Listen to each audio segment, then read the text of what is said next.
All right, Shalom. Real quick, through the Spirit, I'm going to start by giving all praises and glory to Yahweh, Ba'ashim Yahushua, Ba'ashim Rakakwadash. Double honors to the apostles and the elders of Great Millstone who really teach well. Much peace, love, and salutation to all brothers from this work in truth and in sincerity. Shalom. This is the brother Batak back again through the Spirit with another lesson. As you can see, central banks are planting CBDC currency implants under your skin. So we already know what this leads to. We already know what Esau is cooking. He's slowly cooking the people. He's gradually laying it on the people. You know, he's using gradualism, to slowly but surely bring in his CHIP.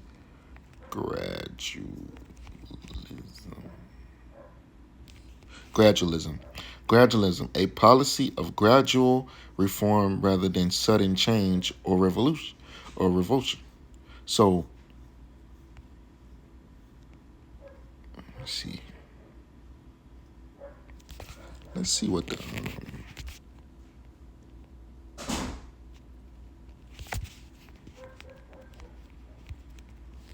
gradualism. It says a gradual method of action. Let's look up the word gradual. Having steps or ridges. A step climbed, a step towards something. A degree of something rising by stages, meaning arranged by decrees. So Esau is bringing in the MOTB in the form of stages. So he's gradually, slowly bringing that system into play, because he can't bring it too fast, or the people will revolt. They'll rise up. They won't agree with it. You gotta he's slowly cooking them. He's slowly cooking them in that pot until it's to the point where they ain't gonna be able to escape.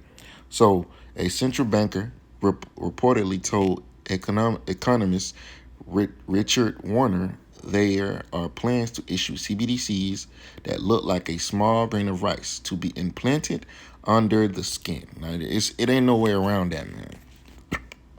It ain't no way around that. It's clear as day that that's the CHIP. This is Psalms chapter 10, verse 3. In the NLT, it says, "For they brag about their evil desires," and that's what these devils are doing. They coming out flat and telling you what their evil desires are. They praise the greedy and curse the Lord. Let's read the KJV. "For the wicked boasted of his heart's desire, and blessed the covetous, whom Yahweh abhorreth." So the wicked boasted to shine, to praise, boastful. The Hebrew word there is halal, which means to shine, to praise, boast, be boastful, to make one's boast. It says act like a madman. Now let's go to the boast. It says arrogance. That's the number one thing that Esau has. He's arrogant, and concerning his plans, precept.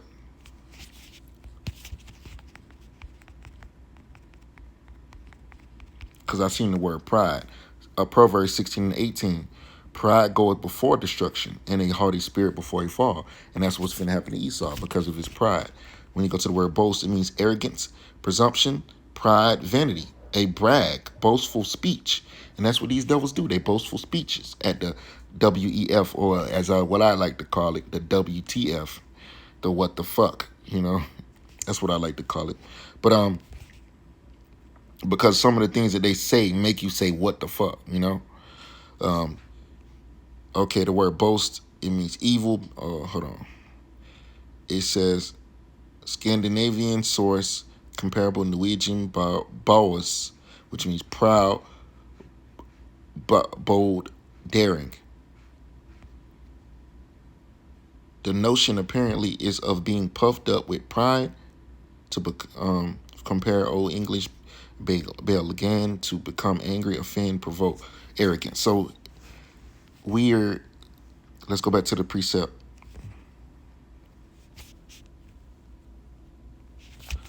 Here it is. Psalms 10:3. "For the wicked boasteth," he's arrogant, He's pride of his heart's desire, his plans, what he wants to do. He wants to put a CHIP in everybody, but he's gradually doing it. The covetous whom Yahweh abhorred. The wicked through the pride of his countenance will not seek after the Most High. The Most High is not in all his thoughts. Damn, what the hell was that? Esau will not seek after the Lord, because if he did seek after the Lord, he would know that it's against the law to put stuff into your flesh. And the scriptures is clear on that. Ain't no way around it. It ain't no loopholes, man. Esau tried to make loopholes. But he don't denies the Bible altogether, so he can do whatever he want to do. Leviticus chapter 19, verse 28. It says, ye shall not make any cuttings in your flesh for the dead, nor print any marks upon you. I am Yahweh. So let's look up these words. I forget, is it cuttings? No, it might be marks. Yeah, the word marks. The Hebrew word there is kwai, which means incision. And imprintment, a tattoo mark. So something that goes into your flesh. An incision. A gash, a mark. So let's look up the word incision. It says a cutting made in surgery. So what is it cutting into? Your flesh. A cutting into, is it? Recorded. To cut through, cut open. To cut. Act of cutting into. So this is a direct scripture. When you go down, it takes you to the word stigma. A mark branded on the skin. Chai, sai, stigma. When you go to the Hebrew, when you go to the Greek of 6, which I'm Lord willing, I'm gonna get around to it. So the Hebrew word there is stigma. The Greek word there is stigma. Now let's look up the word stigma. Stigma. It says 1519s, mark made on skin by branding with a hot iron. From Latin stigma, from plural stigmata, from Greek stigma. Stigmatos, a mark or pointed instrument, a puncture, and that's exactly what the CHIP is going to do. It's going to puncture your skin and insert a device that's in order to control you. Puncture, tattoo mark, brand. Figuratively meaning a mark of disgrace, because that's what it is. It's not a good mark. Stigmas. It says marks resembling the wounds of the body of Hamashiach, apparently supernatural, blah blah blah. No, it's not. That's not what we're talking about right now.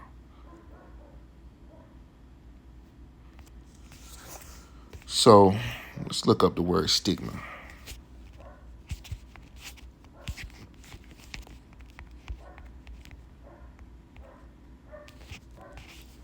Stigma meaning.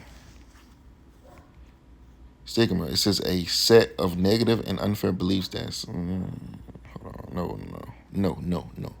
Can't really get nothing off of there. Ain't no meat on that bone. See what Cambridge has to say.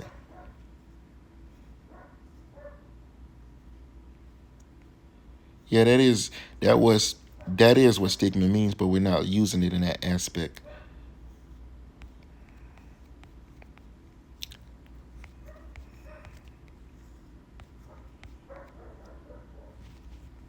Stigma.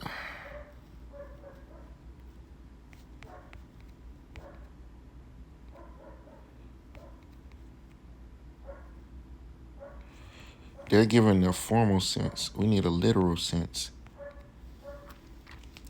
Well, let's go here.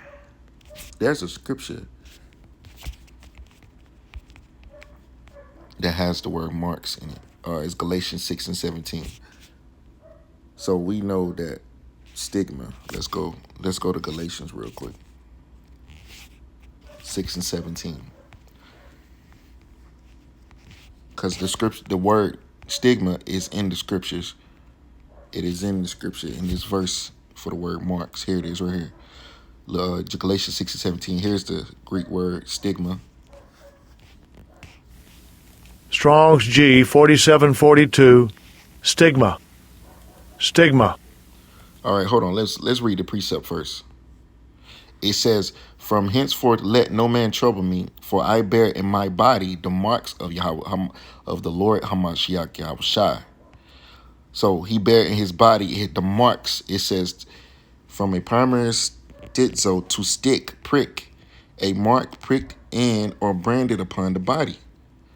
To ancient Oriental usage, slaves and soldiers bore the name or the stamp of their master or commander branded or pricked cut into their bodies to indicate what master or general they belonged to.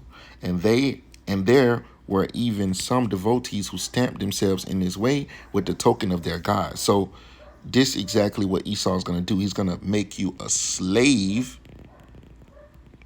And oh shit. Slakia, my power just went off because it's a storm. Finna wrap this lesson up. But damn. All the power, everything went off.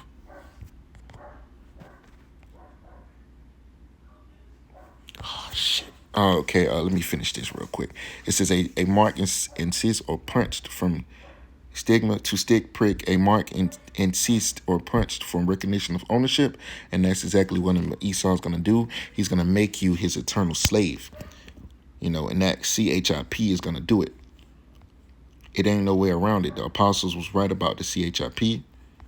And this is the book of Revelations 13 and 15. And he had power to give life unto the image of the beast, which is the system that the image of the beast should both speak and cause that as many as would not worship the image of the beast should be killed.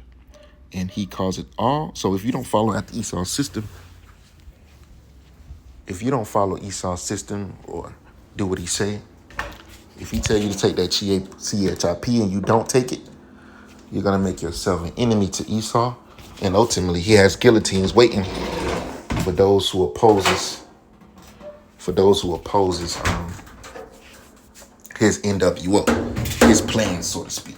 He has a plan for you, which is death by way of guillotine, by way of cutting off your head. That way he can preserve your organs. This is verse 16. He calls us all. That means everybody, both small and great, rich and poor, free and bond. So no matter where you at, man, it don't matter where you at. It don't matter who you are. It don't matter where you at. It don't matter how much money you got. You're gonna come to this dilemma. You're gonna come face to face with Esau, and he's gonna be asking you, is you gonna get this CHIP? It says he calls all, both small and great, rich and poor, free and bond, to receive a mark in their right hand or in their foreheads, which we already know what that is, the CHIP, the CBD, so-called CBDC, but it's gonna be a CHIP. This is just gradually Esau bringing it upon the people, and that no man might buy or sell save he that had the mark, because this is the new system. This is the fourth industrial revolution. This is what these devils has been planning. The scripture says they boasting of their heart's desire. So this is what they're talking about. The fourth industrial revolution, which is going to be a technocracy. So that's what these devils are planning. So this whole system is going to be like a totally online type of system, a system based solely on technology. It says, "Here is wisdom. Let him that have understanding count the number of the beast, for it is the number of a man, and his number is 600, 6. So when you look at 600, 6, it takes you to Chi Psi Stigma, which we already know what stigma means. This is the Greek for Chi Psi Stigma. So the main part is the word stigma, because it describes what exactly that mark is going to do. It's going to go into your flesh. And if you don't take it, there will be a penalty. Esau will put you to death if you don't take it. So we have to be strong-minded in these days. So with that, you have been warned. Don't take the CHIP. Don't take the CBDC under your skin. So with that, I'm gonna close out by giving all praises and glory To Yahweh Bashim Al Shabbat Shalom Kakodas Barakatah. Shalom.